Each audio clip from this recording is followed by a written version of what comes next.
Welcome back to LA class, everyone. And today we are going to look at our day 40, day 41, week 16, I believe, DOLs. So let's go ahead and get into it. We start with our first sentence. Jamal forgotted his pencils again, so he loaned me some from Rita and I. We start by capitalizing first word in the sentence, Jamal. Next up, switch forgotted to forgot. His pencils again, comma after again, because we have a contraction word here, so, with two independent clauses. So we can put those together using a comma. He borrowed instead of loaned. So when you loan something, you give it away. When you borrow something, you take. And obviously he forgot his pencil, so he needs to take it.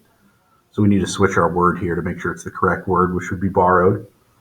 Some from Rita, capitalized Rita, and me instead of I here, period, at the end. Okay, going on to sentence B then. A poet from Laguna Pueblo teach writing at the University of New Mexico. Start off capitalizing our first word. Teach switches to teaches. Writing does not need to be capitalized here, even though it's the name of a class. It's not the specific name of a class.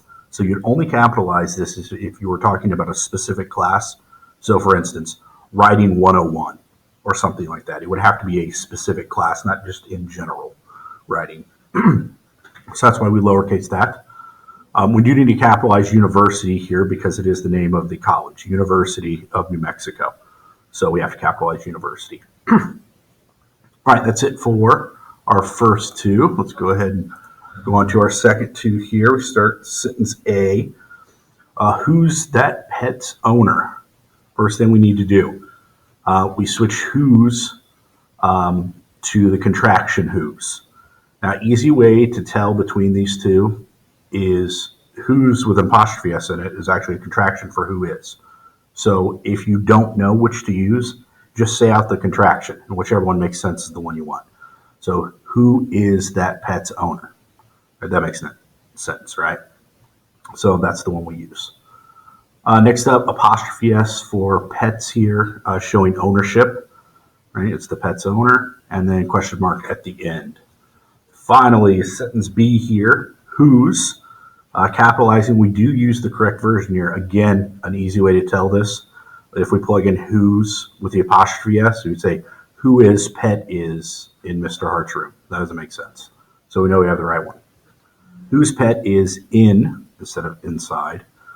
Mr., capitalized Mr., period here for abbreviation. Hart, capitalized. Apostrophe s, because again, it's his room. And question mark at the end. And that'll be it for our DOLs this week.